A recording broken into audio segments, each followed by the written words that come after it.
What's up, nerds? Welcome to NGR Radio, episode 43. I'm one of your hosts, Corey Deering. And there's no Matt this week. No! But back from his 3-week-long nap, Joey Pease. Joey, I don't know if I was sleeping the whole time, but most of the time, probably. Most of the time. You're either working, sleeping, or hiding in Path of Exile. Yeah, I guess that's true. Yeah, or near. Well, no, that hasn't been for a while now. I don't have my PlayStation. Oh, jeez. You stop playing near so you can play far. Jeez. Joining us from World 1-1, Larry Giver and Edward Varnell. I'm just here to contemplate the great mysteries of our time, like whether or not I get one $300 hookerbot or $301 hookerbots. Corey, I'm from Multiple Podcast. You have to introduce me right. All right. Reintroducing from World 1-1, Optional Opinion, Pow Block, Skirmish Frogs. I don't think they have a podcast, though. No. Just get a handful of podcasts and throw them against the wall. You'll probably get enough. Ready? Here we go. Ready? Here's the list of Ed's podcasts. You hear this? Probably. Here we go. Which ones stick this week? Edward Varnell. Ed, this is exciting. Yes. I need my own car battle system or a game. Ed, I feel like we're going to have a show every day this week. Are we recording tomorrow? Tomorrow is Wednesday. No, not tomorrow. But Thursday. We got to do Thursday. We're doing 2 shows. Yeah, we got to get that show for next week for Power Block. All right, so before we get into everything, I got to do the Matt ritual: beer, vinyl, make fun of Nintendo. There. All right. Talk about Bloodborne a bit. Yeah, Dark Souls, Bloodborne, board game, Philadelphia. Guess what? Those games out of the used bin section. We don't need to talk about them. Let's move on. we're one optional opinion and Nintendo Block is about to run this. Oh, jeez. if you want Bloodborne and you want Dark Souls, guess what? Go read that on YouTube or something. I will not read on YouTube. Go watch on YouTube. Read on YouTube. Yes, read the comment section on YouTube. Sounds legit. Oh God, no! Nobody ever read the comment section on YouTube ever. But it's so great. The comment section of anything on the internet is the worst idea ever.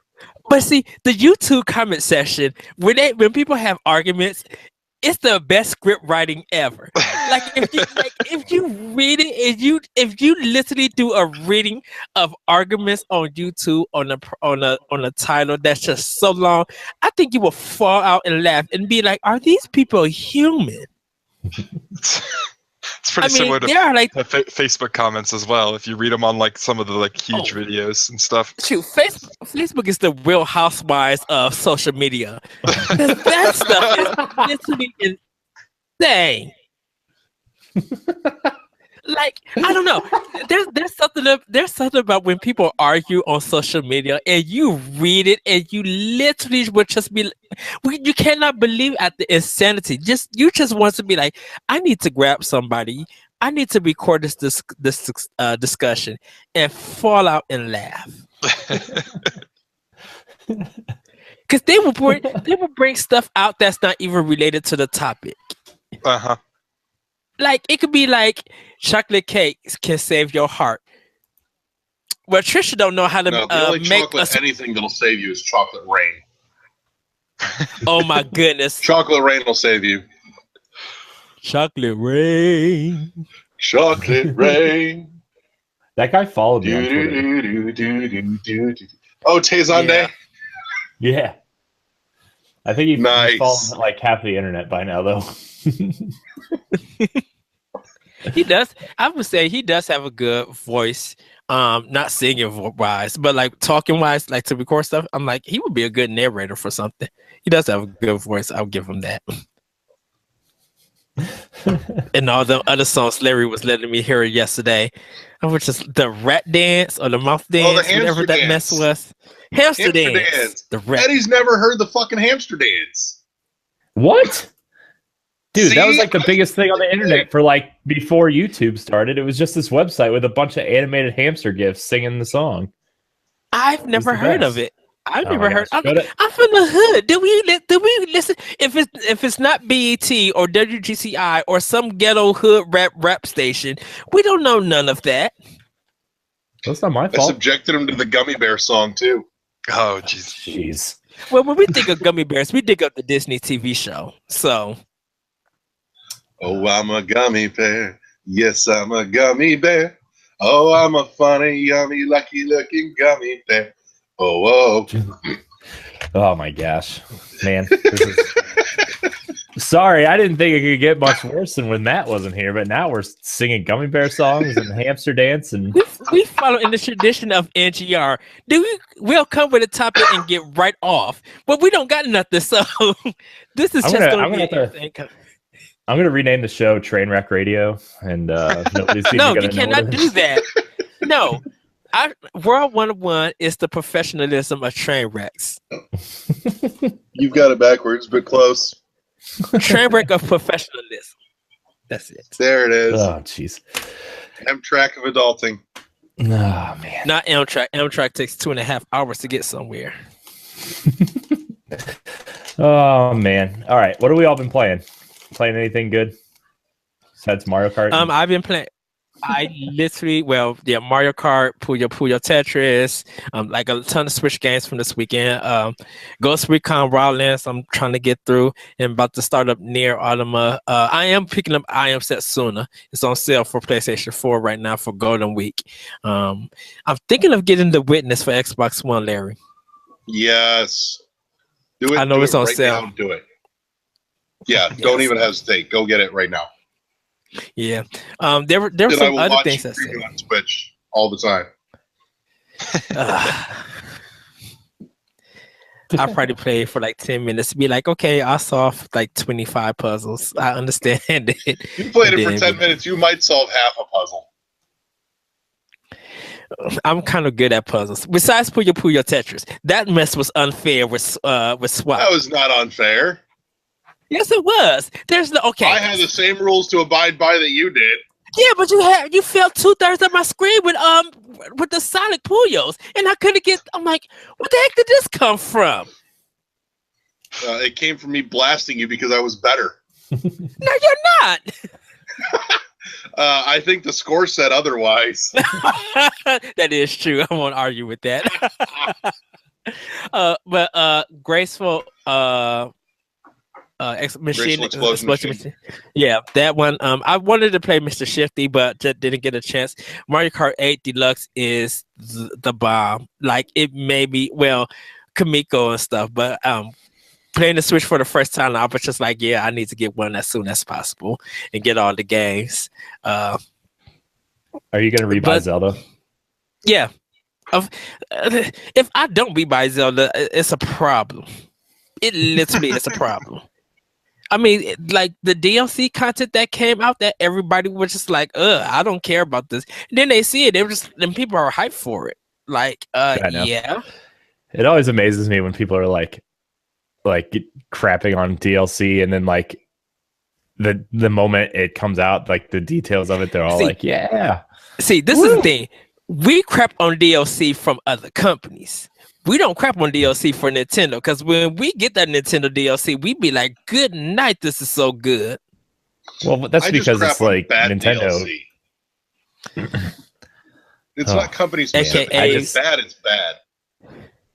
I'm really excited for the Zelda DLC though, because it's like the trials or whatever from Twilight Princess, where you had to battle through with the wolf. Yep. But now I actually get to be Link and like try to survive, and like, because I guess that first wave is like you have to figure out how to beat them without weapons, and then you're rewarded with one to take through. So that's kind of cool. It's probably like, I mean, you probably gonna have to use like your powers, like magnesis and bombs and stuff. Like I'm assuming that's how you're gonna get through most of that. More than likely. Yeah. But man, the Zelda DLC looks good. But yeah, guys, what you've been playing? I'm sorry, didn't mean to take up that much time. Joey. Joey? I've been. I started playing Bayonetta because I'd never actually played it on on 360 or PlayStation 3. So when it came out on PC, I figured I should pick it up. So, or the most important platform it came out on, Joey, the Wii U. I didn't have a Wii U, so I couldn't play that one. Or You're one of those 2. people. Yeah. So I started playing that, and then I also went back and started playing No Man's Sky again because I hadn't played No Man's Sky since they changed a bunch of stuff, and it's actually quite a bit of fun. Like they added a lot more stuff to do, and there's actually like a log that keeps track of like your tasks and stuff now. So it's was that from the last update, or did they release another one? Like there's been a few of them because I know that like from the initial release they added on like base building. Then they added on like land vehicles. And then they added on a couple other things, I think, too. But I think there's been like 3 major updates since the release. So, okay, it's kind of fun. It's just something to kind of play and relax, and you don't really have to worry about it being too difficult, unless you want to try to play the "if you die, you're done" mode, which I'll pass on that one for now. Larry, what have you been playing? Oh, I know. I was going to ask, how's the Bayonetta on PC? It's good. It's good. I mean, I'm still using a controller because I figured trying to play with keyboard and mouse would be a little weird. But I don't know. It runs pretty well. The only thing I have a problem with is that all the cutscenes are in 30 frames per second instead of where the whole rest. Yeah. Yeah. Like I thought it would be 60. No, I think they just decided not to like mess with it because that's just what they were on the consoles. So. But other than that, the game itself runs, at 60. Are you doing it in 4K or just? No, I don't have a 4K monitor, so. Okay. Larry, what have you been playing? Let's see here. Played through Kamiko. Working on wrapping up Mr. Shifty so I can get review for that done. I got to write a review for Kamiko too. We played a whole fuck ton of Mario Kart 8 Deluxe this weekend. Because we had a bunch of people over to the house to get together for that. So we had it running on like 3 different screens around the house. Yeah, that was fantastic. I ripped the TV off the wall in the bedroom and put that in the study, set up for one. And then we had one on the bar upstairs in the dining room, and then the one down in the theater. It was fantastic. Picked up and played some Puyo Puyo Tetris with Eddie while he was here this past weekend. Sufficiently kicked his ass at it because I'm better at him, whether or not. No, you're not. I'll suck it. You know what? I hope they put Puzzle Fighter HD or something on Switch. I never said I was good at Puzzle Fighter. I said I was good at Tetris, and my game shows. So deal with it. We need to do some real Tetris without having the little black thing, and let's go some rounds to see how far we can get in level wise. All right, you come back over. We're gonna whip out some Tetris DS. We'll rock it. We'll rock it. We gotta get some food though, just to make sure. Oh hell yeah! Let's see here. I played Stuff My Face until I can't move. There was a lot of that this weekend. God, what else? I've been playing. So I was playing Rocket League before we all got on. Playing Drop Shot, which is great unless it starts getting laggy and you start getting kicked around 30 feet one direction or another when there's no one anywhere near you, which is bull crap. Nice. So that's what I was playing. Nice. Man, Rocket League on Switch, man. Make it that and Hearthstone. Make that happen. No, they're not going to put Hearthstone on Switch. They might. Why wouldn't they? It's on cell phones. It's on everywhere else pretty much, but because everybody would get upset that why is it on Switch and not their console of choice? Well, because their console of choice isn't a portable little touchscreen device. Yeah, I'd say it kind of works with a Switch. It doesn't really work necessarily with a normal. What do you mean? The DualShock 4 has a touchpad. Yeah, I'll pass on ever trying to use that thing for anything other than like tapping the thing for a button. Yeah, I know. Bring up your menus and pause buttons and all that kind of stuff. Yeah, I couldn't open a map. There's some game on there that I was hitting my knuckle and it kept pausing my game, and I was just like, no, I can't play this on PS4. I gotta play this on Xbox. I think it was the Division I was having problems with. It kept pausing it because of my knuckle hitting the touch thing. I'm like, no, I can't do this. How do you hold your controller? I hold it like this, but one of the buttons. Says I hold it like this, but doesn't show us his hands. Yeah. I mean,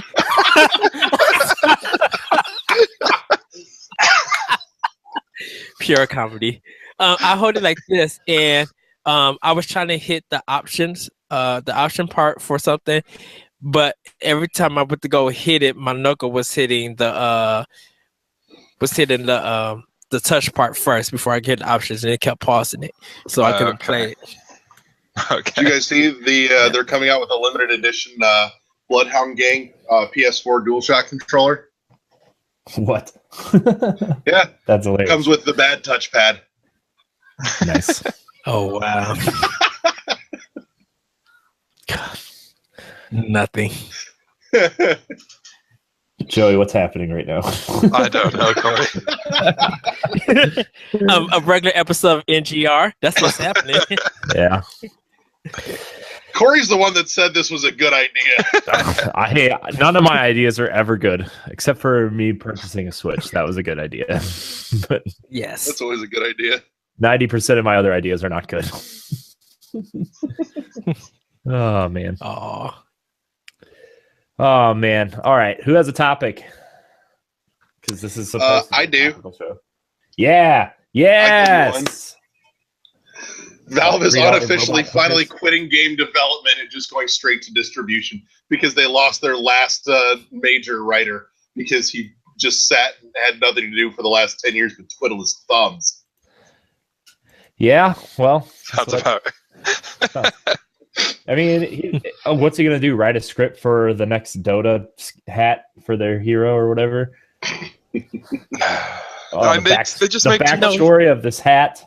They just make too much money from Steam to like ever invest in anything else now. Like I understand why they do it, but it's so disappointing because all of their games that they came out with were all like solid games, so they could have just come out with something. That's questionable. Not all their games. I mean, Left 4 Dead, yes, and Portal 2 was good. Half-Life, not so much. It was when it came out. I would say maybe going back and playing Half-Life now is probably not the greatest, but like. At the time, it's considered like one of the best games of like all time. That series is. I really don't think so. I think the physics system is like literally broken.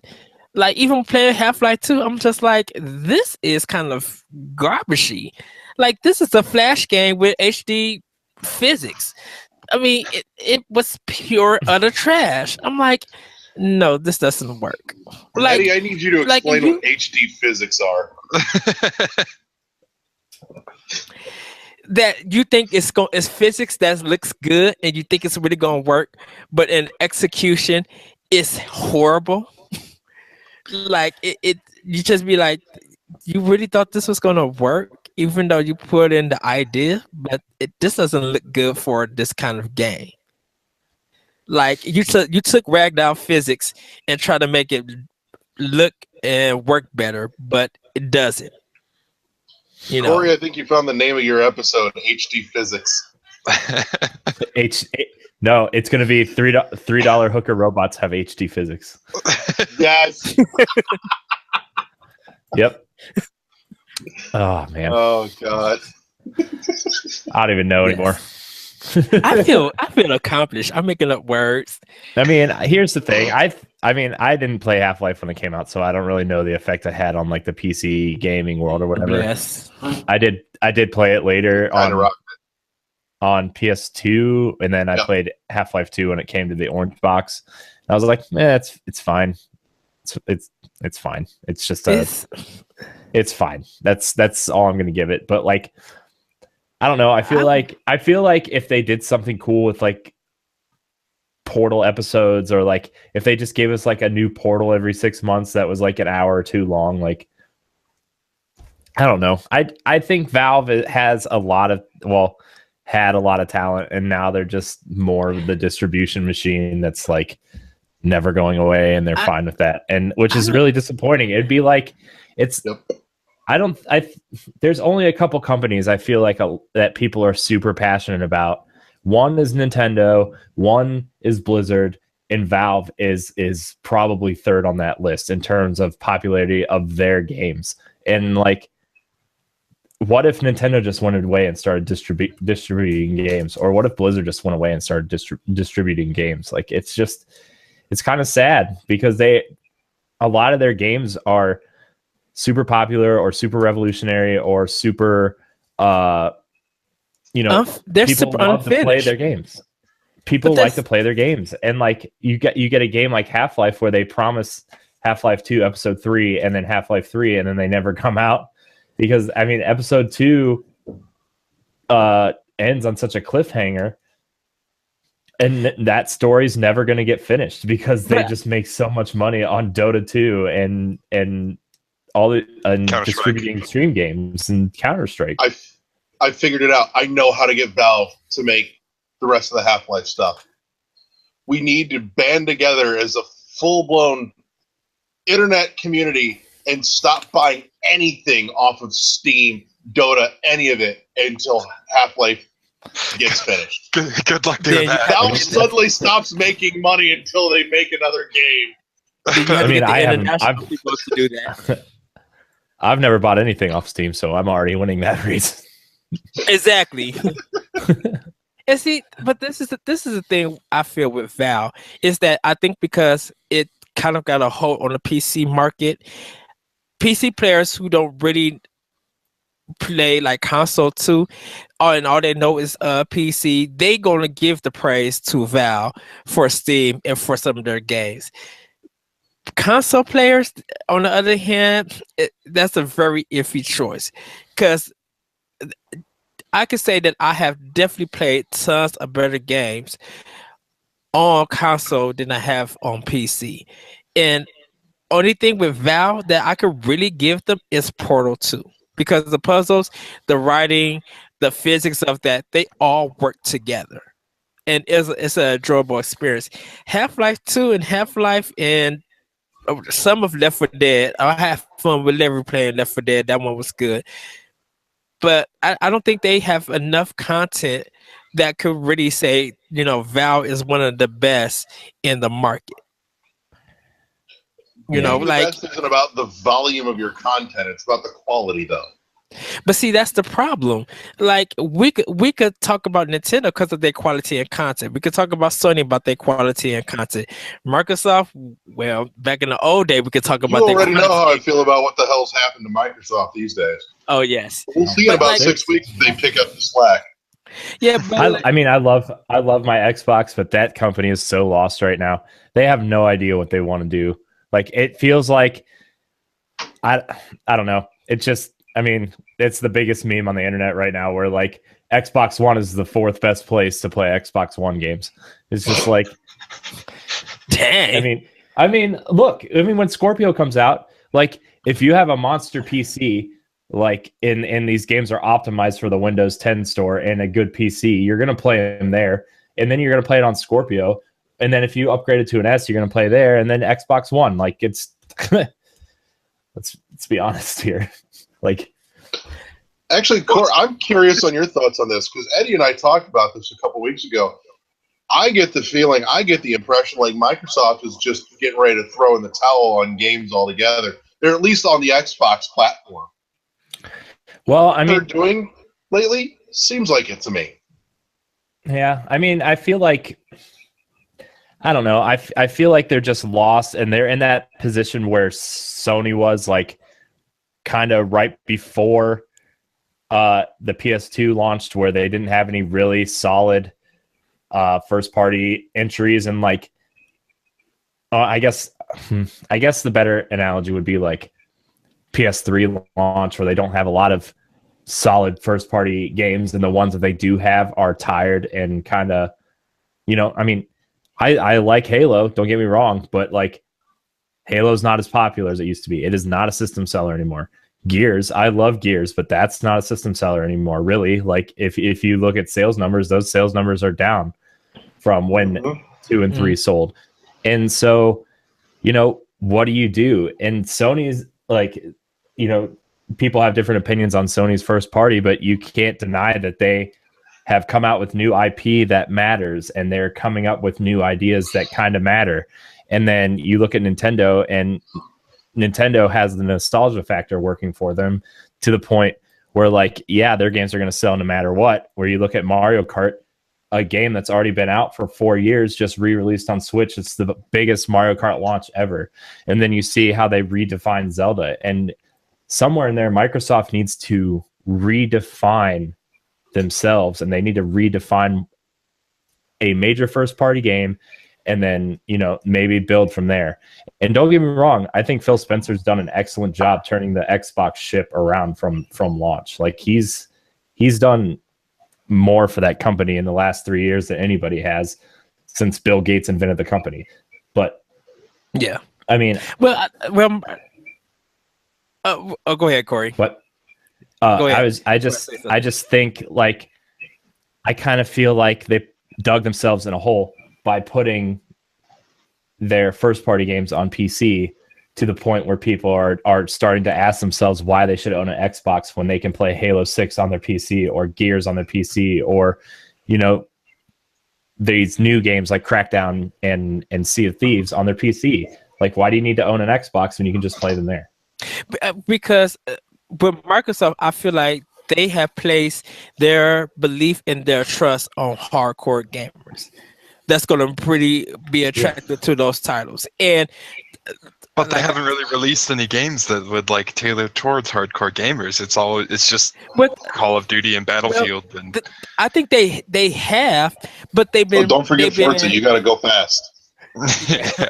But see, they have been doing trailers. Forza, right? They have been doing trailers.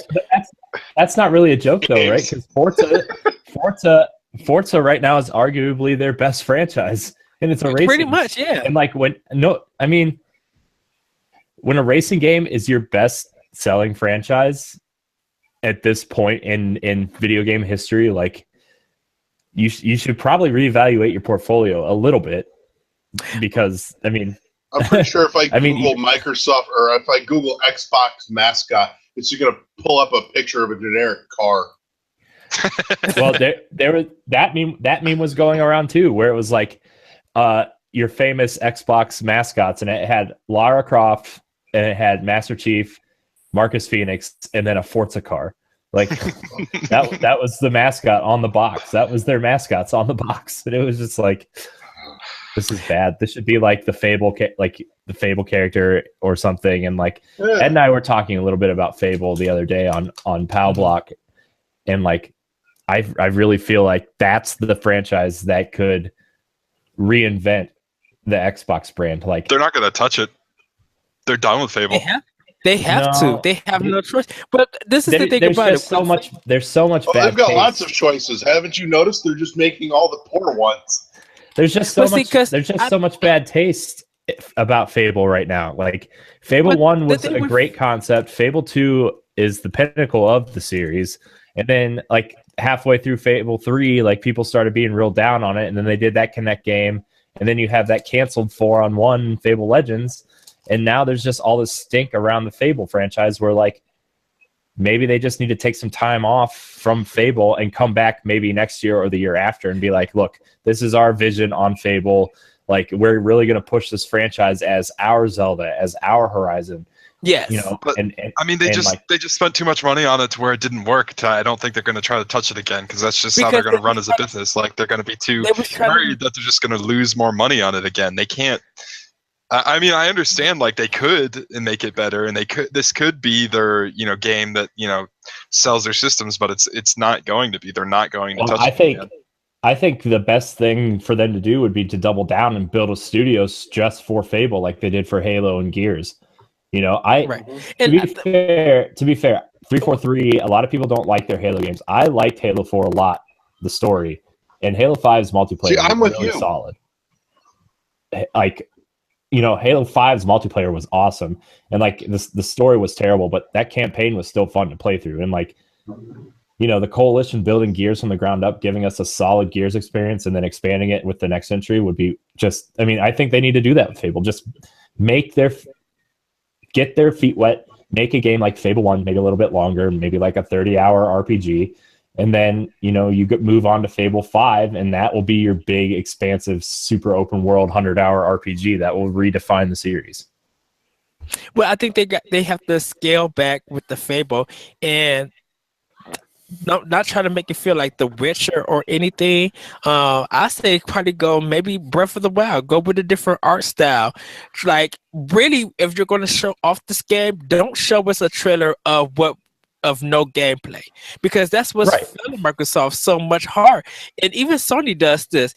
They don't show as much gameplay like Nintendo does for us to get invested in. We want to see some cool things to be like, okay, yeah, now I see where you guys are going. Like, if you're going to do a big trailer and if you want to go big, you have to go big with your gameplay. You have to make us want your game, because if you don't and you just show the trailer, that doesn't say anything.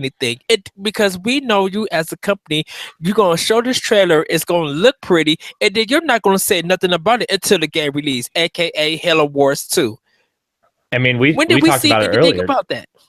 We talked about it earlier today, Ed. Like, I mean, this isn't a first-party game, but Darksiders 3 got announced today. Yeah, and like that trailer was cool, but like they didn't show any gameplay. It was all CG trailer, and like, as much as I have faith in this Darksiders team, because they brought back almost all of the Vigil team to build this team, and they remastered the Darksiders 2 port for PS4 and Xbox One.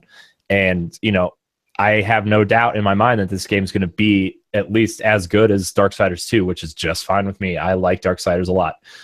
Mm-hmm. But if they could give us, if Xbox can do what Nintendo does, show us gameplay, show us a unique art style for Fable, show us, maybe some different, because there's two things to Fable that really build that franchise. One is the British sense of humor. Show us some of that. And B, the morality system.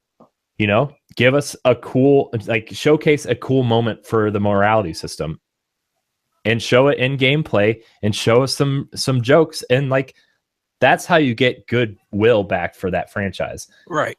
And so I really think, E3 is in a couple weeks from this recording, right? I really think Microsoft is the one that we don't know anything about.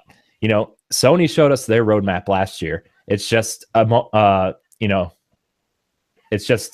tell us when these games are coming out. Right. Nintendo, they've kind of unleashed everything. Microsoft still has a lot to show us this year. And we're going to see Forza, we're going to see Crackdown, we're going to see Sea of Thieves. But what else do they have? What are they going to show us? Right, and they got to show us Cuphead. They got to give us a release date for that. Like with Fable, I'm just thinking. I don't want a release date for Cuphead. I want them to just shut up and say, "Oh yeah, go download it as soon as we're done." Because at this point, it needs to be done. I kind of feel like I feel like that's going to happen this year. To be honest, hey, here's Cuphead. You can download it right now, and that's going to be the biggest selling point for that game, is if you can download it right now after you watch the E3 presentation. Yeah, I think Fable, if they do the art style of Rhyme, if they do that kind of art style, I think it would be perfect for that kind of game.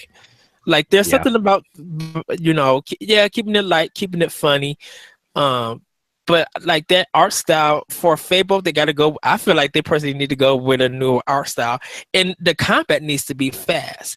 Darksiders, like almost Darksiders or God of War style combat. Like, it needs not to like super extreme, like launch people in the air and slow-mo guys and rip them in half, like that kind of stuff. But like, a little bit more fast pace. You can build either a sword and shield, you can build a ranged guy, you can build, dual wielding swords. Like, you give people options. Kind of like what was that game that came out on 360 and PS3 right before Mass Effect 2? Kingdoms of Amalur. Oh yeah. Oh yeah. Like, give us a combat system like that, and give us a world like that to explore. And I think Microsoft could bring Fable back into good graces with stuff like that, and then build on that. Yeah. I mean, you already got the Val writer leaving. Snatch him up. I was actually thinking about it. I was just like, he would Microsoft's fit good not helping at themselves Microsoft either right now because they're sitting on properties that they just won't do anything with. How much Battletoads, Banjo-Kazooie, yes, Perfect Dark, yeah. Bring Perfect Dark back. Make that. It doesn't have to be a first-person shooter. I heard a good idea on a podcast the other day. Make it kind of like a stealth action game like Splinter Cell. Make it their version of Splinter Cell because you already have a first-person shooter in your portfolio with Halo. Mm-hmm. You don't want it to go up against that, but maybe make it something different. Or, Banjo-Kazooie. We see people who are really enjoying the 3D platformer right now. Whatever the mixed reviews of Yooka-Laylee, everybody I've talked to love that game. Bring back Banjo-Kazooie. Maybe, evolve it more than Yooka-Laylee, because Yooka-Laylee didn't evolve it at all. But, give us a Mario Galaxy type evolution to Banjo-Kazooie. Yeah, I think they need to hit every age bracket that they can, hit every rating that they can. Like I say for E3, don't even show us that many mature games. Give us some teens, give us some E's, relook at some of the franchise. Project Gotham Racing, bring that back. Phantom Dust, show that off. I know me and Larry's talking about Phantom Dust. Like, show that off and like make it awesome. And even maybe bring a side game to Phantom Dust that we could just download on the day that you guys show it to get an idea, to get us hyped for it. Like, they have to do a lot. I'm already hyped. I was promised Phantom Dust by E3. I'm calling bullcrap. I said it this past weekend. I guarantee you, they're just staying really quiet and hoping everybody forgot that they promised. You know what I really want is a 16-bit side-scrolling brawler of Battletoads. Why don't they just release a $20 download of a Battletoads brawler? Not as hard as the NES version, please God, no. But Ed, we were talking the other day about the SNES Classic, and we were talking about Battletoad Double Dragon. Oh man, it's funny. It's funny. Me and Larry. It's got to be bigger scale than Battletoads, so it's got to be bigger than Battletoads. So we'll call it War Toads. Wow, me and Larry was talking about the game Whiplash and how that needs an HD remake. Oh, that, like stuff like that, would be fitted on Microsoft. I could see a Battletoads beat them up. You think of all these rare properties, like Conquer. Give us a good Conquer game. Yes. They could do so many things for the goodwill of fans of. Nintendo is huge right now. Why not capitalize off the nostalgia of Nintendo and Rare with some Rare franchises? Why not? Right, you guys own the property. Because that would be smart. Right. That would show that they care. It's not like Rare's doing anything other than creating Avatar T-shirts. The Sea of Thieves. Yeah, come on, nobody. But let's be honest here. Sea of Thieves looks interesting, but who is really going to stick it out with that game? I think it looks super interesting. But if it's coming out this year and it's going up against similar games like Destiny is coming out, that's a similar game. You got Battlefront, which is doing weird mechanics in terms of its upgrade systems. I don't know, man. I think they're sending Sea of Thieves out to die if it comes out this year. Well, I think if they price it right and it's going to be $60. I say price it at $40. Make sure that they have a lot of options. Make it that. But if you price it at $40, it's going to get compared to Recore, and there's very few people who thought Recore was a great game, a game with good ideas, but still kind of a broken game. But still, but there's not a lot. Broken. It was unfinished. Yeah. But see, and what else can you do? A Sea of Thieves, because we haven't seen anything else. It's a multiplayer battleship game. Okay, and guess what? If I want some good like fighting, I'll go play Splatoon. I'll go play battle mode on Mario Kart 8 Deluxe. Like I'll go play some other game that could offer me that same experience or even better. You know what game has good pirate ship battles? Assassin's Creed 4 Black Flag. Still never played that one. Still the best Assassin's Creed game. I would love I want a Switch port of Black Flag and Rogue. Shove them together in one package. But do we really want that garbage? Corey does. I'll pass on that one. Let me ask this, because I think this might be the big cap to the hell is Microsoft doing question here. By December, does Microsoft have anything out this year that's even in the range of contention for Game of the Year? Anything? I mean, no. I mean, unless Crackdown comes out and is like blows everybody out of the water, like I mean, Halo Wars 2 isn't going to win anything. Like it was. It was that was a fan service game. That game did not sell great, and because I feel really they didn't show nothing. They didn't show nothing about it. I feel really bad for Sega and Creative Assembly for taking the time to build that game, because like it sold. I don't even think it sold 1 million copies. No, I bet it. I'm surprised if it even sold 10,000 copies. No, it sold somewhere in like the 800,000 copy range as of like April. And how much of that was copies that they were giving away too? Yeah, and they ended up having to re-release the Halo Wars Definitive Edition to make up the money that they spent on it. Like they re-released the Definitive Edition to sell for like $30. And that's the problem. You only showed the trailer and you didn't show us no gameplay. You sit the game out and was just like, guess what, everybody, Halo Wars 2 is out, and then like, exit stage left, but sit by the judges stand, seeing what you're gonna get paid. Like, no, don't nobody know nothing about this game. And you know what? I thought this when they announced the Scorpio last year, I thought it was an okay idea. That okay, our console is not as powerful, it can't run games as great as PS4. Maybe we'll put out a more powerful console so we can keep up with PlayStation. I thought that was an okay idea, but now we're seeing how power doesn't matter because the Switch is selling so well. And like, yeah, I understand like developers want more power to do more with their games, but like at the end of the day, like power doesn't matter. Like Zelda and Mario Kart have been at the top of everybody's purchase list for the last 2 months. Like, Zelda has sold like 4 million copies already. Power hasn't mattered though in generations. Yeah, I know. Throw all the way back to PS2, GameCube, and Xbox. PS2 was running the weakest, and it ran away with it in sales. Same thing the next gen when the Wii ran away with it. Yeah, and it's just like I there's a certain audience for that, but at the same time, like if you want a console that powerful that's an Xbox console, somebody's already built a PC for that.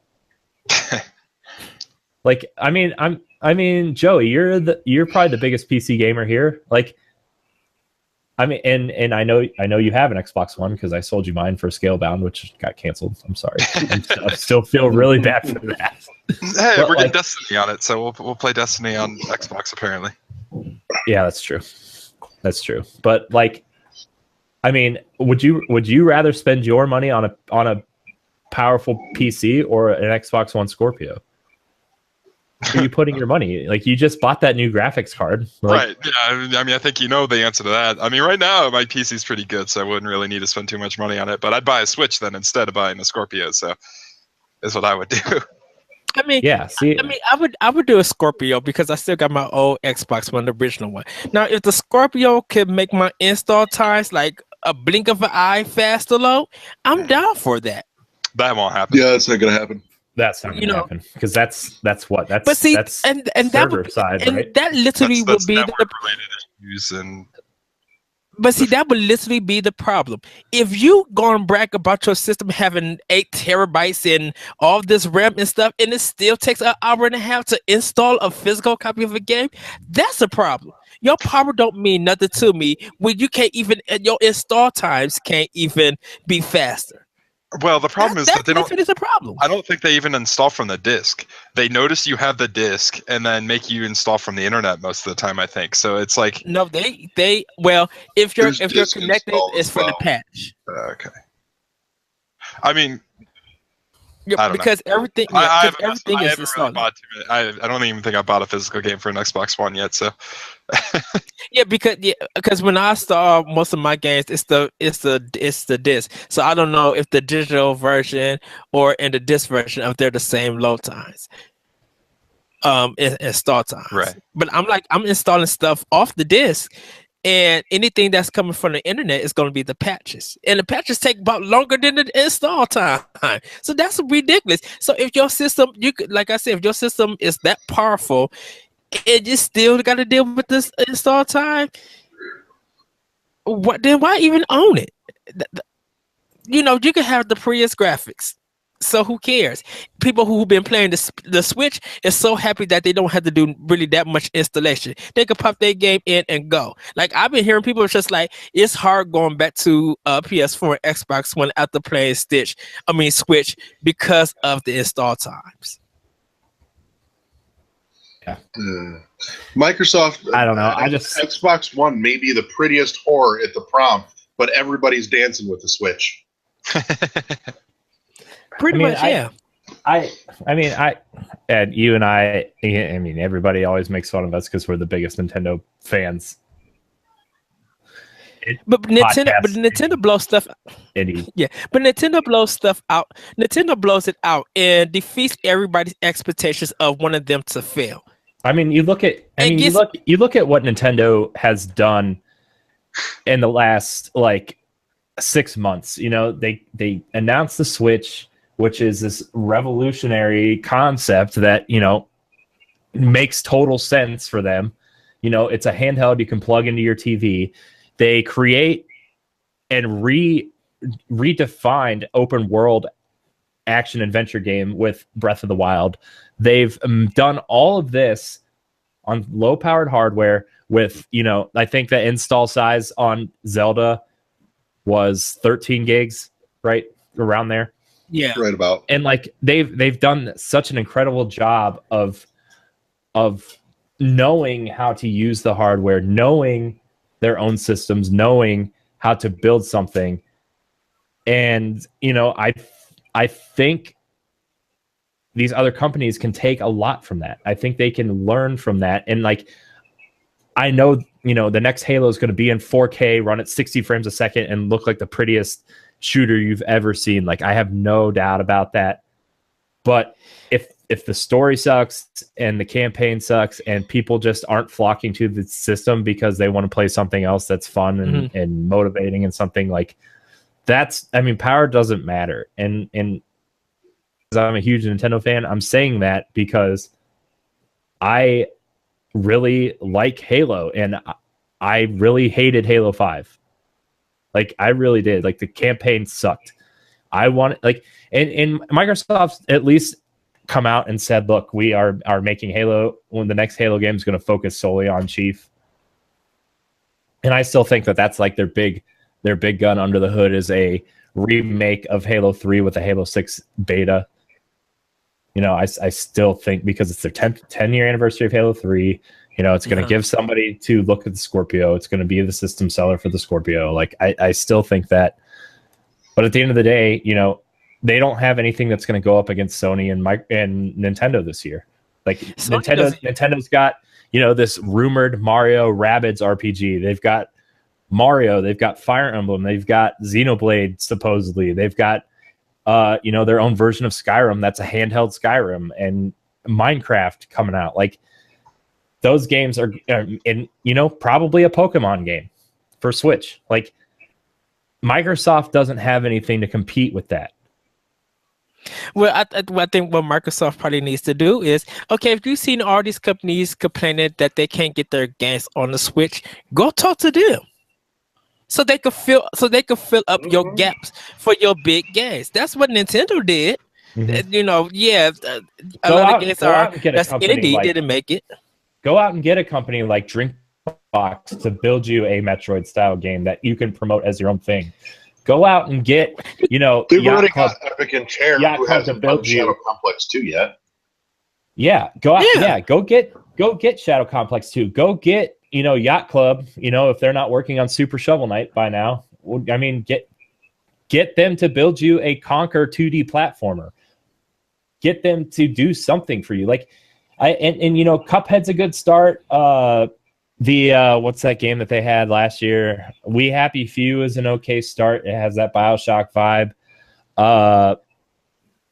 They have good starts. They just need to get it together and keep going. Like, I feel like they have good starts. I just feel like they need to keep going and explain to people why they need to own an Xbox. And Playdead I think Playdead is one of their biggest indies besides Ori and the Blind Forest because of Insight. Yes, Insight's on PS4 and PC, but you guys showed it off at your at your press conference, and for a lot of people it took Game of the Year. It was like their highest rated game. People really like that, so lock up that exclusive for that new game coming out.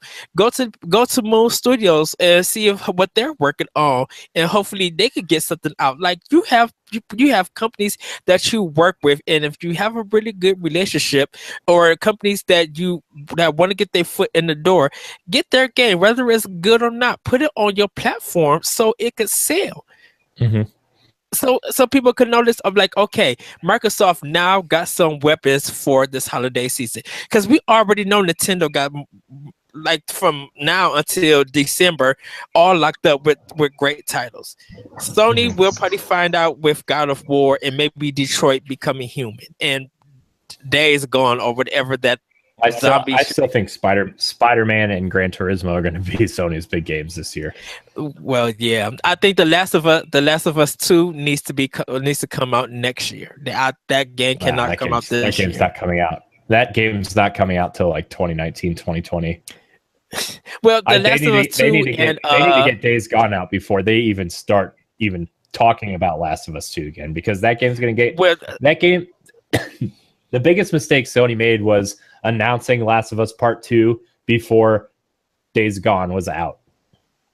That was their biggest mistake, because everybody's going to compare Days Gone to Last of Us Part 2, and when that game, the order type situation, they're going to be like, look, shouldn't have bought this game, going to trade it in for Last of Us Part 2, if they even go out and purchase it.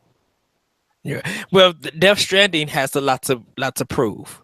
Before any, but that game's going to sell based on because it's Kojima and Metal Gear. Yeah, and that game's going to sell based on pedigree alone. And yeah, that's the other side of the spectrum, though. That's the other problem is people want to buy this game because of Kojima and the way Konami screwed him over. That's why people want to support that game and not Metal Gear anymore, regardless of if that game is good. That's true. Well, does Death Stranding and The Last of Us 2 each have their year to themselves? Does Last of Us 2 come out, or no, Death Stranding come out next year and then Last of Us 2, or vice versa? Nope. Or whatever Naughty Dog. This year, they're going to get Days Gone, Spider-Man, and Gran Turismo out of the way. Next fall is going to be God of War. 2019 is going to be 2020 is going to be Last of Us Part 2, and that'll close out PS4.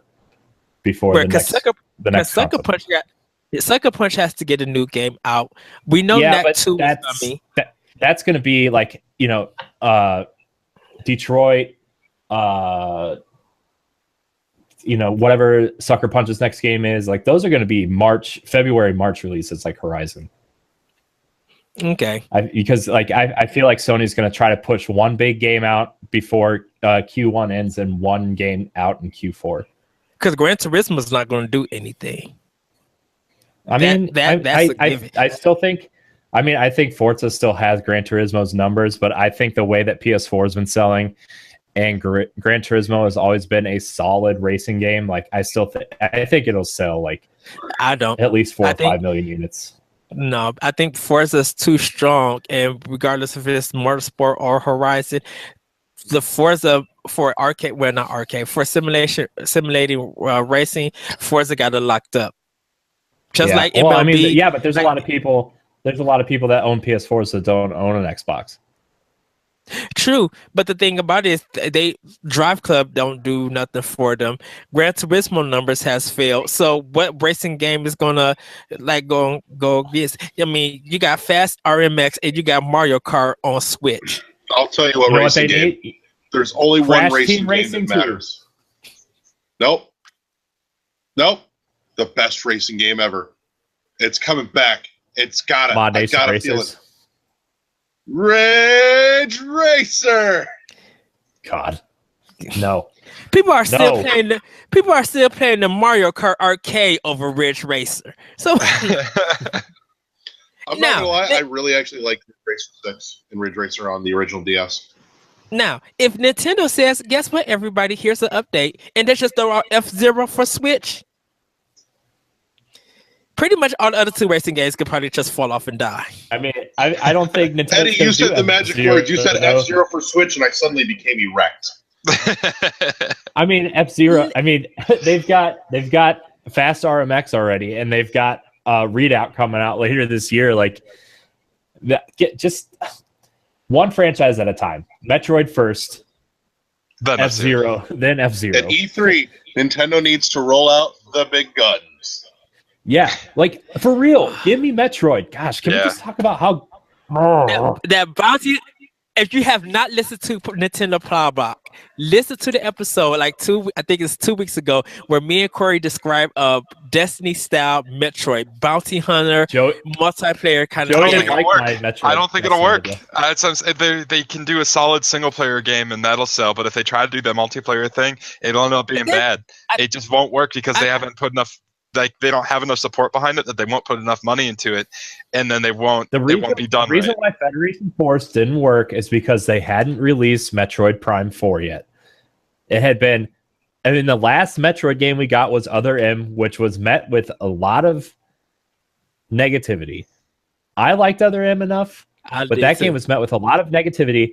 So the last real Metroid game that anybody really considers was Metroid Prime 3, besides the GBA and the DS ones. And like, people were upset that Federation Force was not a real Metroid Prime game. I liked it. It was not balanced for one player. Got extremely hard, and that's why I stopped playing.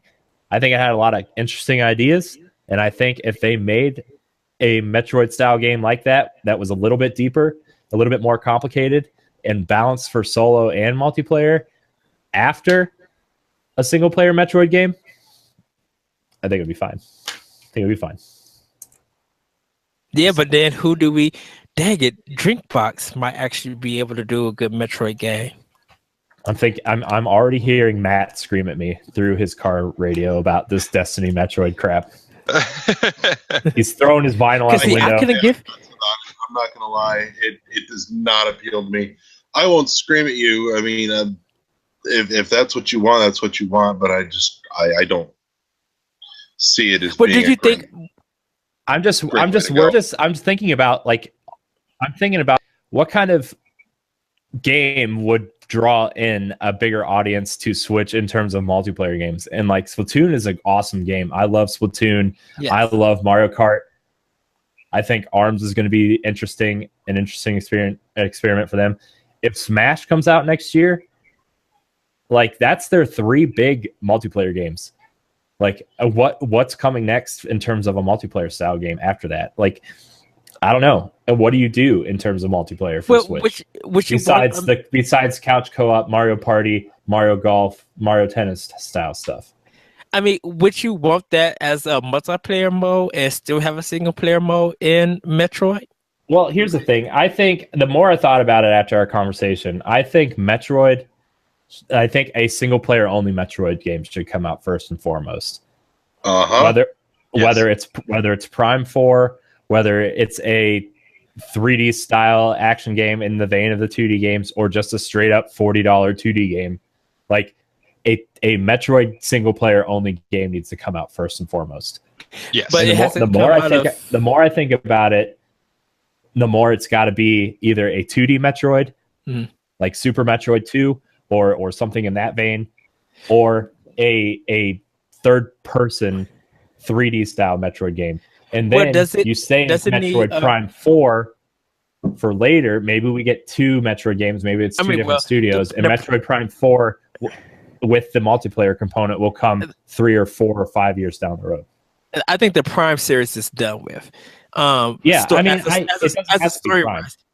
I mean, because the thing about it is, Samus now has to follow the Fusion storyline, and where do we go with that? It doesn't have to follow. I had a dream about that last night. It doesn't have to start. It doesn't have to have a story. Just give me an explorable map with stupid secrets and dumb power ups. And for some people, Larry, go ahead, because I want to hear your thoughts. I had a dream about it last night. I am in this dream. I'm watching the Nintendo E3 Direct, and Samus comes out as a $3 hooker robot. Yes, that's it. Nope. End of the E3 Direct, screen goes blank, pitch black, sits there for about 3 seconds. You hear, and it's tired, it's exhausted, it's worn, it's ragged, it's aged, and she says, "It's been a long time. I'm exhausted." And the screen comes up, and it's Samus, fusion suit worn and just like beaten and bruised. All the organics are like literally bruised and battered, and it's and she's like, "It's been 17 years." So that's ticking off the actual 17 years since we got Fusion, that she's been on the run from the Federation, and she's hunting down a cure to get the Metroid DNA out of her system because it's further mutated her and made her worse and worse, and it's just gotten gnarly and sickening.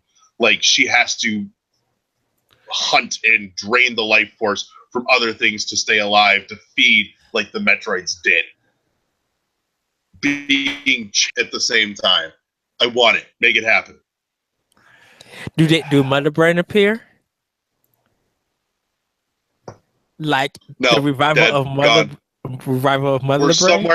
We're somewhere in the depths of the galaxy. She's chasing down rumors of the last living Chozo who might know how to fix her. That's what I want. Somebody make it. Do you think Metroid gets a Breath of the Wild style overhaul? Like, do you think no, it would have not like that. Not like that open world, but just like this vast, multiple layered world that is different from anything you've ever seen from the series. If they're going to provide new powers, if they're going to provide new powers, I could see that. They literally have to give you new powers. It's time for the old powers to whether stay with her or go away, and they need to give us new powers. I think the further mutation of the Metroid DNA in her is causing new, I won't call them powers, but new abilities and mechanics.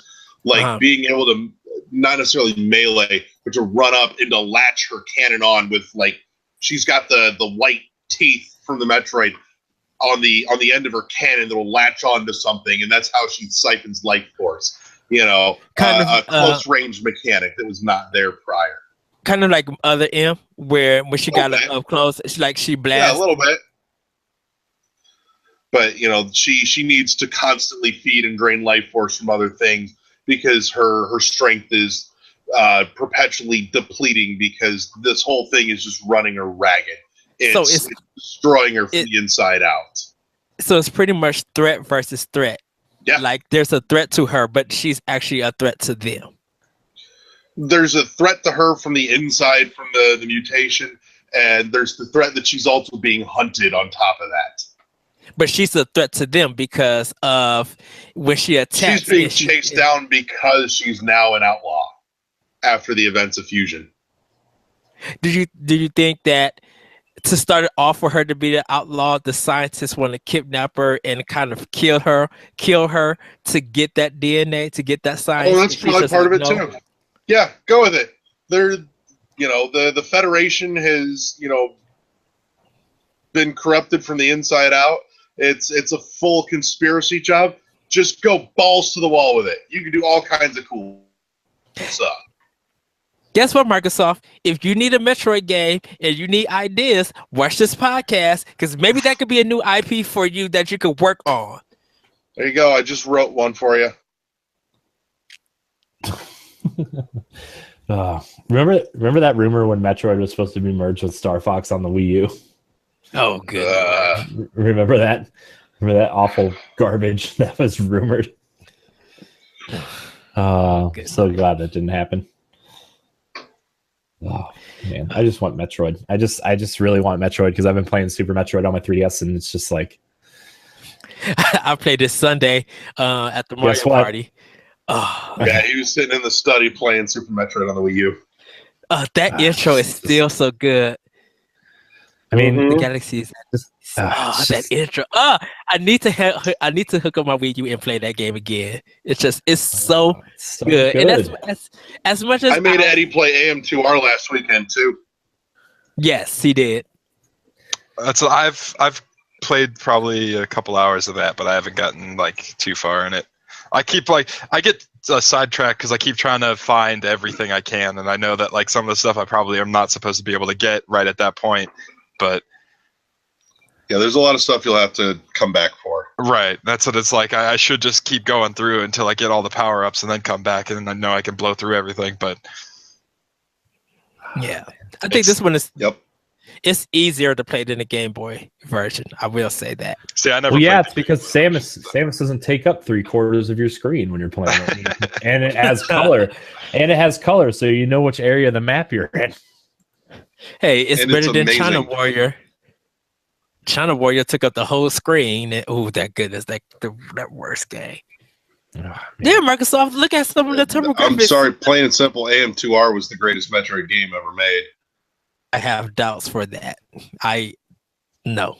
I'm sorry. Yeah, I haven't played it. You can't even like officially get it anymore. You have to find it from places that it's not technically legal. Yeah. I have to disagree with you. I think Super Metroid is a classic, but Metroid Prime, dude, I'm just that game. Man. 5 seconds of the demo had me stop playing the game and put $50 down already for a pre-order, so that all I had to do was pick it up. And the last time I did that, that's what makes me mad. Like, why doesn't Nintendo just pay this guy for it, give him credit for it, and publish it? Give me a sweet Super Metroid style box art for it, like for the Switch version, and just let me play it. Like, just do it. Like this, because you have to talk to Nintendo Japan. We can't be mad at Nintendo of America. Nintendo Japan makes all these decisions. Speaking of Eddie, it's official. I've been running the Twitch stream just behind me the whole time. 1 hour, 59 minutes, and 49 seconds. You can finish this game. It's less than 2 hours. Get it done. See, what happened was... what happened was you started playing Ghost Recon instead. I still need to buy Box Boy. And yeah, I already bought it. And guess what? It's real good. Last summer. This was last summer he started it. 2 hours, you dolt. 2 hours since last summer. That's all you need. Papa, I love you. Man. Papa, do you love me? Love you too. Do your homework. I do. There's just other Nintendo games that I still need to play. I'm guilty. I can't help it. I'm a gameaholic. I mean, there's a lot of Nintendo games I still need to finish too, like Tokyo Mirage Sessions. I need to play through. Someone give me Ikaruga. Come on, Nintendo. You get it on your 360. I don't want it on my 360. I mean, I don't have a 360. I want it on a Nintendo platform, like the GameCube version. I want Treasure to make another game. Yeah, the GameCube version was pretty sick. I'm glad I have it. When I came to your house and you was playing it, I was just like, I love you so much. Can I marry you? I love transitions. This is a perfect transition into my topic. How is Nintendo going to handle Virtual Console? Like they do Virtual Console now. Just release games every Thursday. What else? I don't think they're going to do Virtual Console. They will. I think they're just going to release the games on the platform without a title. I think they're just going to say, hey, look, Super Metroid sitting right here next to Breath of the Wild on this eShop. Go buy it. It's Thursday. Here's the eShop downloads. Bam. Here's the virtual console games. I'll be okay with that. As long as it starts showing up. I know. Right. The whole time I was playing Super Metroid on my 3DS, I'm just like, man, I wish this game was on Switch. Yep. Really hard in 2 weeks when Fire Emblem comes out on 3DS. And I'm going to have to play it on 3DS instead of my Switch. For what? For Fire Emblem. Oh, your Fire Emblem is a 3DS or a handheld fortune title. We'll see what it does on Switch next year. Maybe at E3 they'll show us something. Hey Ed, look, my Switch is in my hand. There's a screen right here. Handheld. In handheld mode, not handheld. It's a handheld. Handheld. I'm holding it. Yes. It is handheld. Held in hand. Joey, you want to pull out something from PC so I can be like, really? Joey, show us your monitor. My It's monitor? handheld. Yeah, it's handheld. No. Wow. It's one of them. You and I don't get to talk real often. I got a question for you. I want your opinion on something. Okay. What would you think about a line of Switch games coming out, or like one cartridge packed with a bunch that are like the old barcade, sit-down cabinets where it's made specifically for handheld mode, and it's two people, so that we play with the system sideways, up and down like this. So I hold one end, and you hold the other, and we're sitting right there, and we're playing just smack across from each other. Oh, I think that'd be awesome. Like almost like I guess this is a stupid example, but like air hockey almost, but like better form of games like that. I mean, Namco Museum is almost doing something like that, where in handheld mode you can play the vertical games like this. You can play the arcade games like this, like Pac-Man and all those games. You can play them up and down. But like that would be cool too if you could just like lay the Switch down on the table, and then you could like, I don't know, either touchscreen or Joy-Con. I think it's going to come soon. Like indies, I think they're going to bring games like that like later on. I mean, they've already brought handheld. Like, I want it where it's designed so that the Joy-Cons are still attached to the system. Like I'm holding one side of the system, you're holding the other, and we're playing. We are literally squared up head to head. Yep. Yeah. Yeah. I mean, like I could close quarters multiplayer. That'd be awesome. That's the next one to Switch game. I regret every penny I spent on that game. 1-2 switcheroo, and you have to walk every penny I spent on it. Gosh, I mean, that game was still 13 for March. It's for kids and for families who, don't want the Binding of Isaac or Shovel Knight, stuff like that. Or Bomberman, or Mario Kart, or Zelda.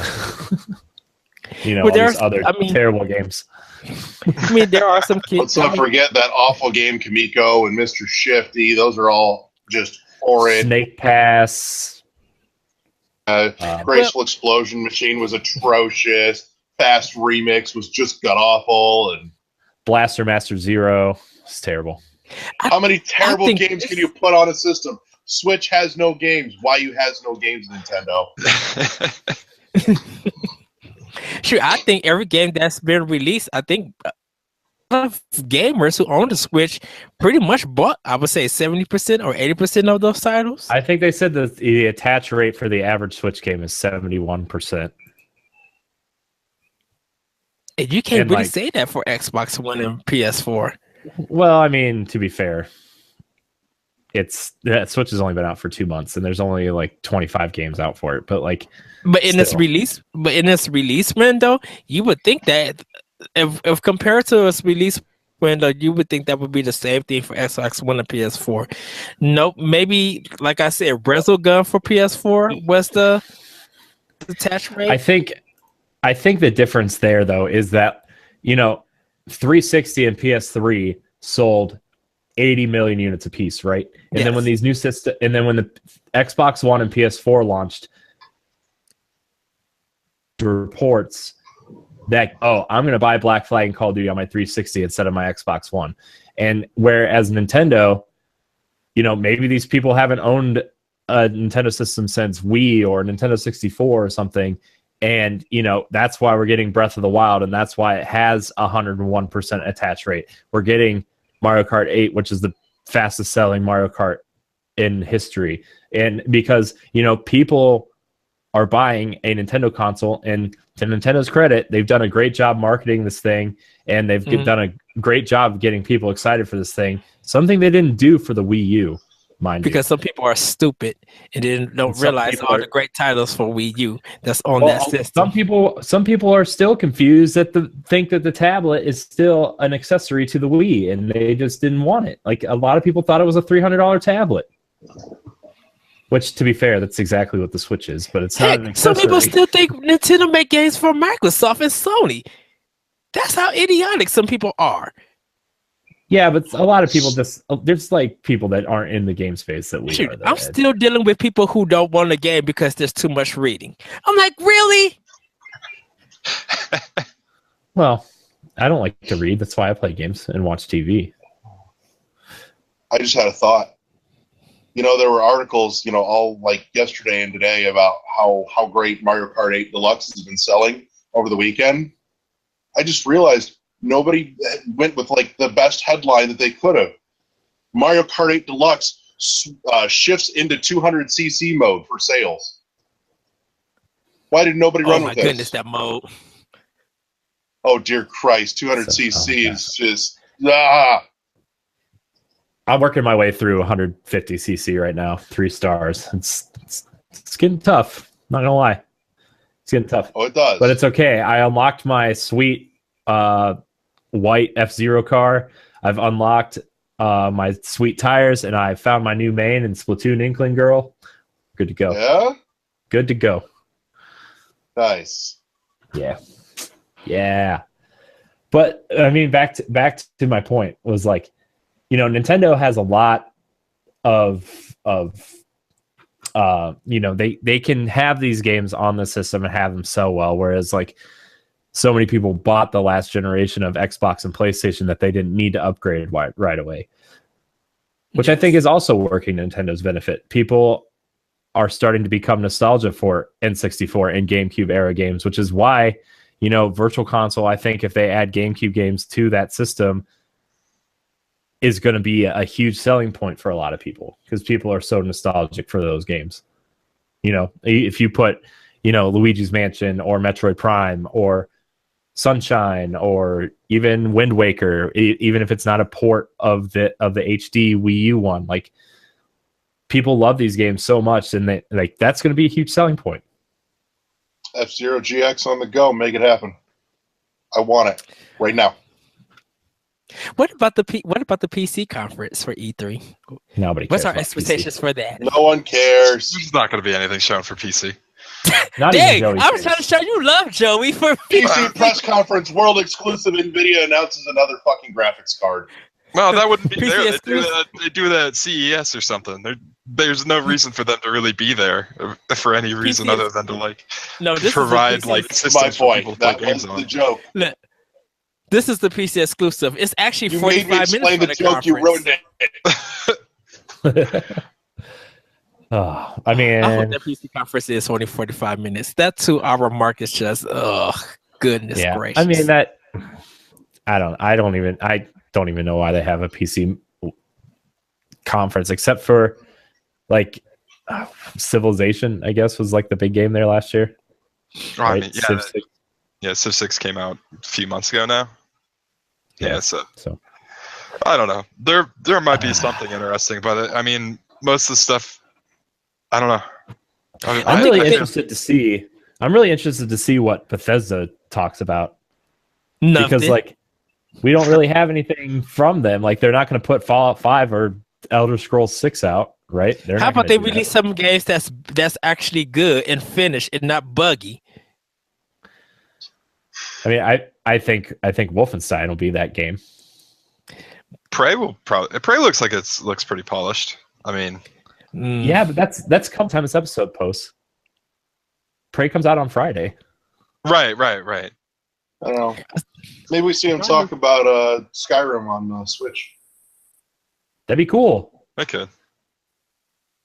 I think here's another thing about the Switch. I think it has that factor where you can port old games on it and people will be okay with it. Like Red Dead Redemption 2 is coming out this fall.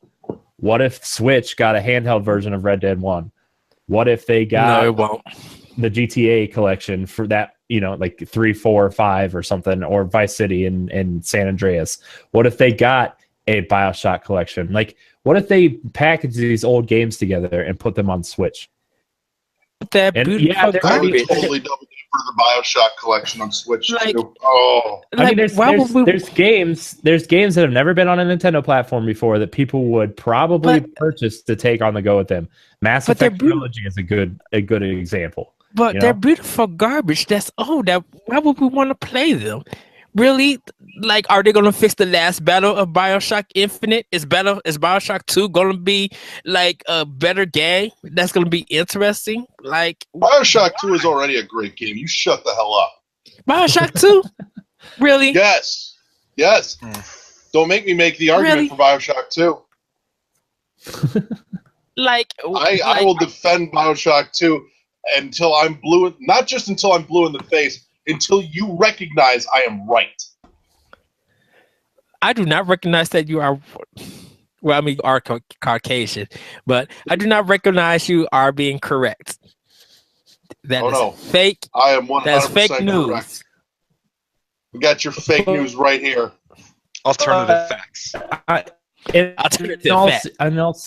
also, I like collections of older generation games for the Switch if they are available on Switch.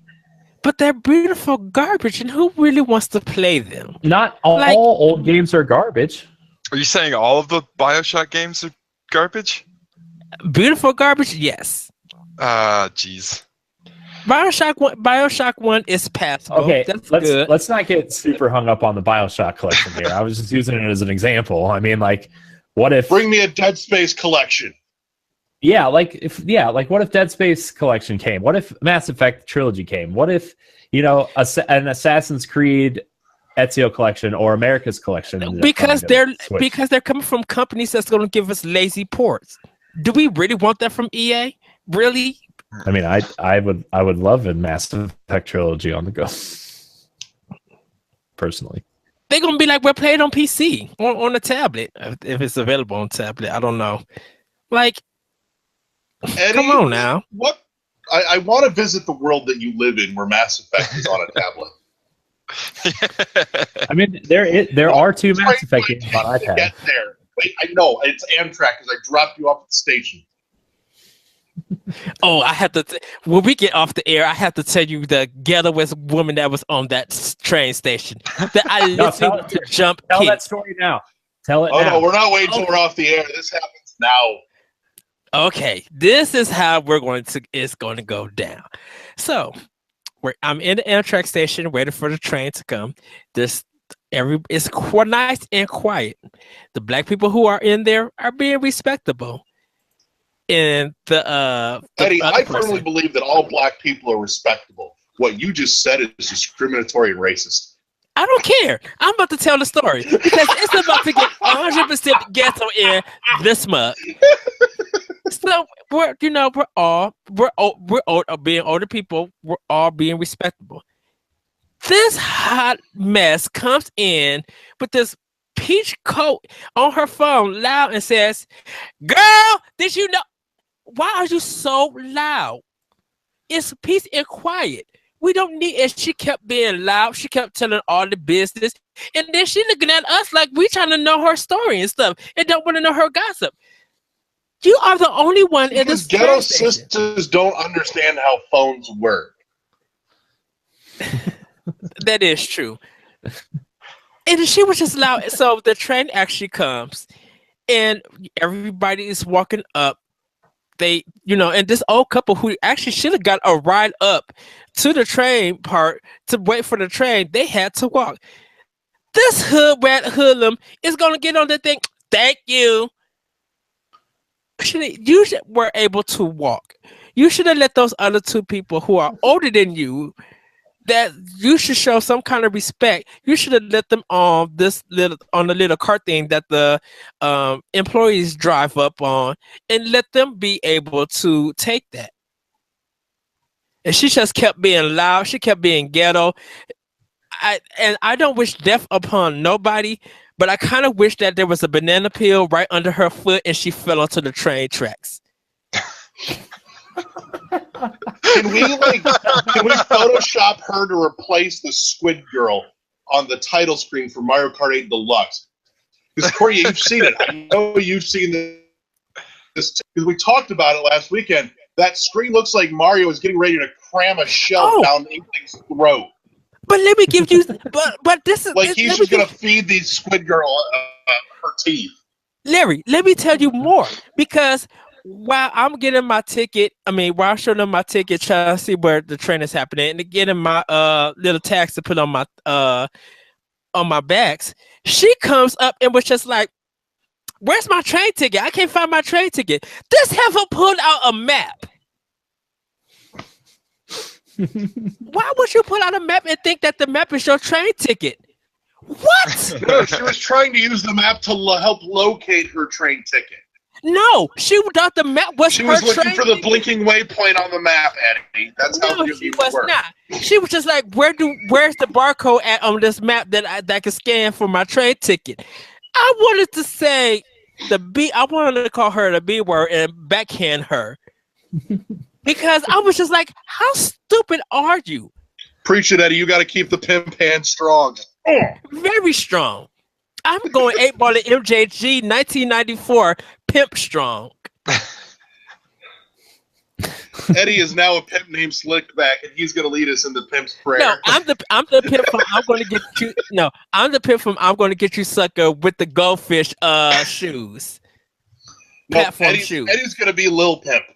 That movie was awesome. Let's watch Lil Pimp later. Oh, wow. But she was just walking through the whole thing, being loud, being ghetto, being literally obnoxious. And I was just like, come on now. Everybody here is spreading for the train. Everybody is being respectful. Everybody just wants peace and quiet. It's 8:40 in the morning and you are loud as ever. This is not no Walmart grocery store that you could just run up and down and be as loud as you want to. Don't nobody want to hear your conversation. You don't want us hearing your ugly conversation. And you talking about crimes and it's gonna be like it's gonna be a gang blast and pop. I'm like, really? You just incriminating yourself around a whole bunch of witnesses on camera while you being taped. And then she got on the same train as me, and I'm just like, "Oh, please go somewhere else." She was coming back to Chicago with that hood rat on the train. I was just like, "You are misery." Like, and I felt bad for the Amish people who was on there because they was right by her loud self, and I'm just like, "Get off your phone."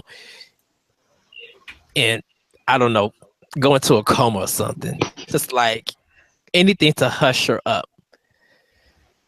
I hate the rats. Oh man, that's funny. Well, we've been going for almost 2 hours on this show. We say we kind of start wrapping it up. That's how we do. 2 hours long, 2 hours strong, all night, baby. Yeah. I need an extra. I need natural too. No Cialis, no Viagra here. I need another $3. Insert bills here. Does it take link food stamps? Oh man, this is wow. Eddie, speaking of food stamps, did I tell you the most American thing ever? Please go ahead and tell me. Were you there for the most American thing ever? Oh, God. We were talking about this last. I think you were out of the room. We were talking about. I don't even remember how it came up, but there was a couple years ago. I'm out like 3 a.m. with a bunch of my friends. It's Steak and Shake.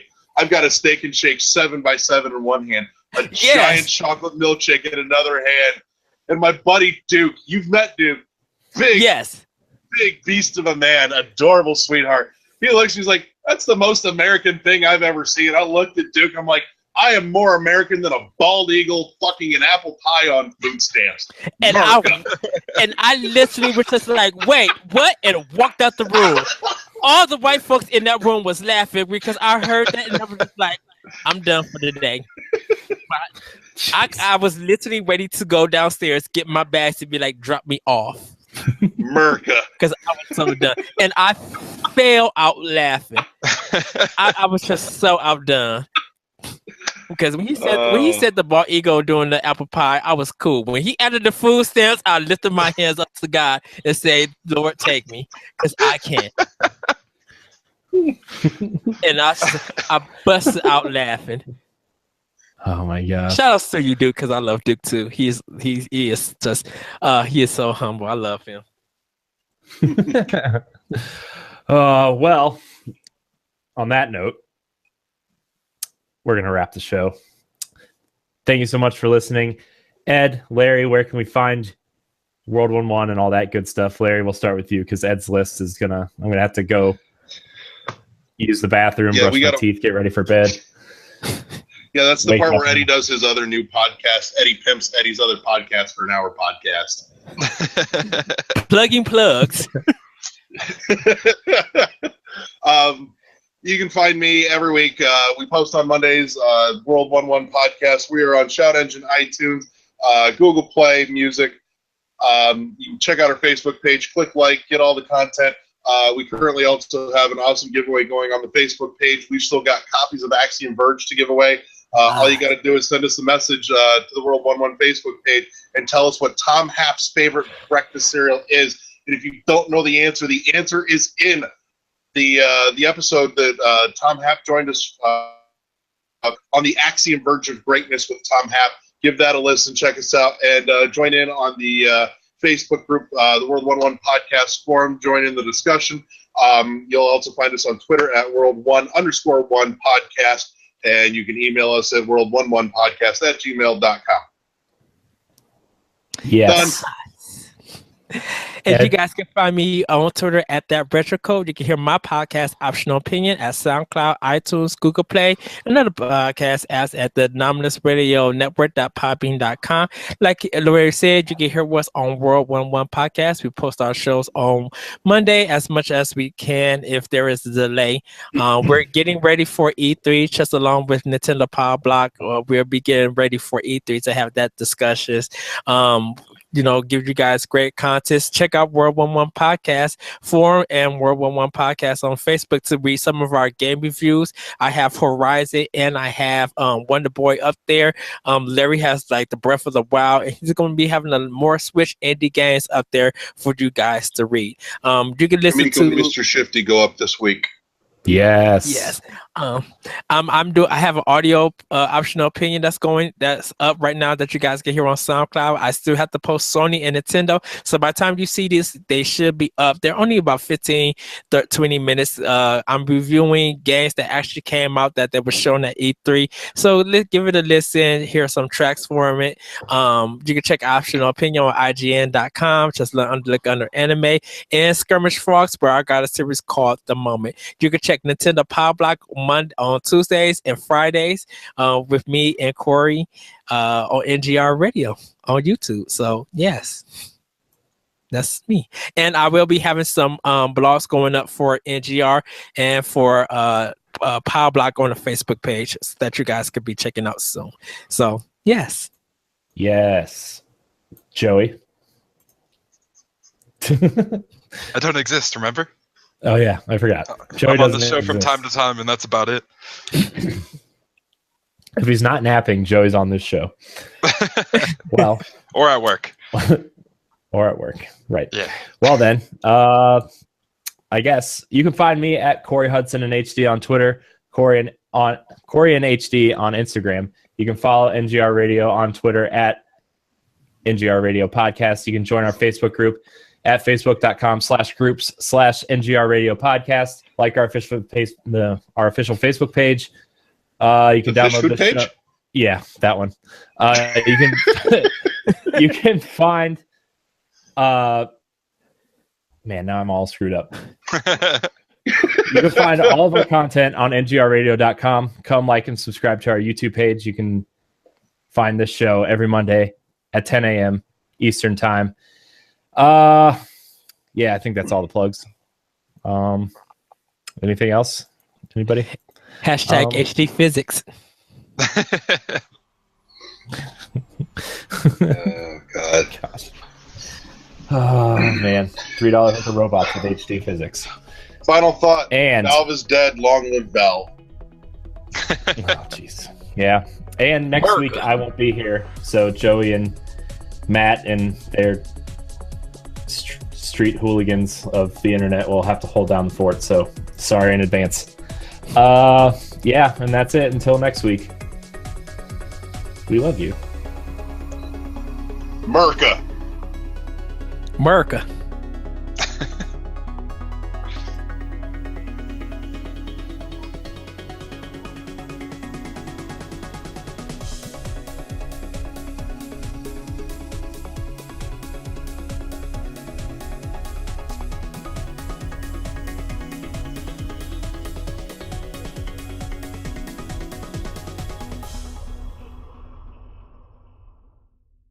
It'd be a walk game coming out. It's going to be The Road to the Path.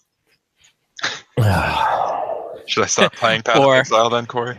The Journey to the Path. It's the WiiWare version. Journey to the Path that gets to the road. That leads to the street. Larry, it's the WiiWare version of Path. Oh, God. Oh, man. Play my puzzle, damn it. What you got to do is you got to build the path, walk the path, and then see what achievements you could get off the path. And it's a walking simulator. Jeez. I don't even know what to say right now. Some people who don't like their game being called a walking simulator. You don't have no other action in the game. You walk. Like, what are you supposed to do? Double dutch and hopscotch and throw marbles? Like what magical attack do you have in this game? I'm walking for 2.5 hours, and that's it for your game. I can't replay that's it. Because the new hit game. We're gonna have a straight up Foursquare simulator. Playground rules, Foursquare. Oh wow! It's gonna be hardcore simulation controls. Oh my goodness! I would love to see that. Jeez. Especially for PSVR, so you can play in virtual reality. That's right. After that, it's going to be tetherball. Oh my goodness! Can we have a beat 'em up? Getting busted in the head with that thing too. Can we mix in the cover tries and that kind of sport together and just have like a beat 'em up Royal Rumble tetherball? I've got it. It's going to be the offshoot to Rival Schools. It's Rival Schools Tetherball. Oh, my goodness. I'm not ready for that. But I will be at the store pre-ordering that to get it. That's right. I'm letting you... Corey, which game was you talking about? If Switch Metroid gets announced, we leaving our podcast to go pre-order? Yeah. Yeah, I'm like, we're getting up in the middle of it and just going. Yeah. Was it Metroid you guys are saying for that? Yeah. Whether it's good or bad, Larry, you might miss me for a good minute. Be like, I'll be right back. Drive 10 minutes up to GameStop. I need to pre-order this Metroid for Switch right now. Thank you. Here's your $5. No, sir, you're going to be at home when I need you. My ass is in LA so we can do this. No, you know what's going to happen. They're going to have some cool collector's edition that's going to be sold out before it's even on sale because all the employees are buying it. Oh, I'm not worried about no collector's edition. Just like the the Zelda one with the Master I'm surprised Sword. they even did a collection edition for Zelda. I know. Like, Well, Nintendo's they not usually known for do, doing just that. not in the US. Like, there's all kinds of Nintendo collector's editions that we never get. Oh, yeah. So That is true. But, well, do we get this started or should we? You know how this goes. Go ahead and do the intro. I know. I'm trying to wake up and I'm not feeling great right now. It's okay. This might be one of the greatest Twitch chats ever. Just popped up and says, Albert, why do you deep throat banana? Wow. Oh, wow.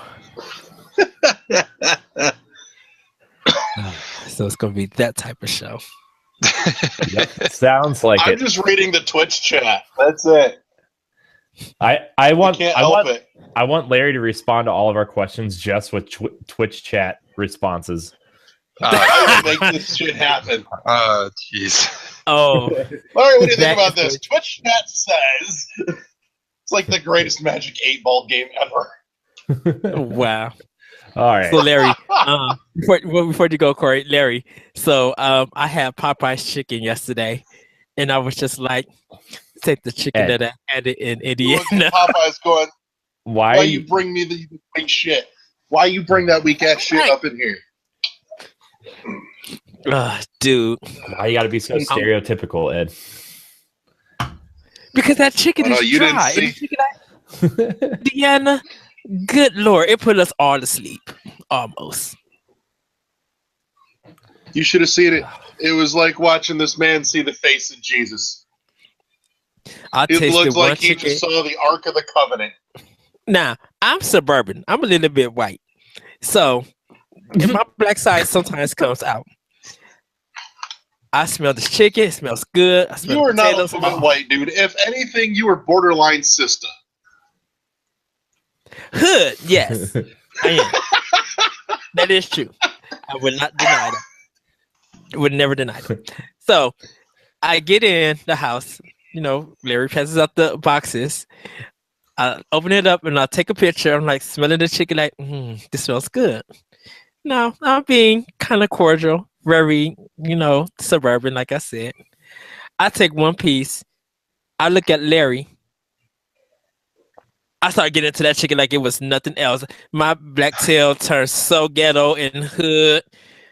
I was just like, and everybody, please forgive me for saying this. I said, nigga, this chicken is good. And Larry was just like, you know it. I'm like, ooh, I'm sorry. The black side came out of me and just ate that chicken like it was no tomorrow. And then the potatoes to match was so good. I'm just like, oh, dang, I don't want to eat nothing in Illinois ever again.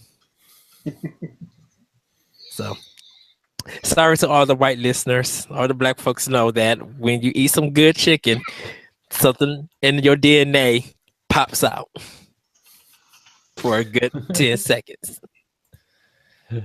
Oh, man. And that's without hot sauce. Because black folks like to add hot sauce to everything. Be hot sauce, peppermints, and be like, wait, what is this? So, okay, Corey, you may be able to start the show. I'm sorry.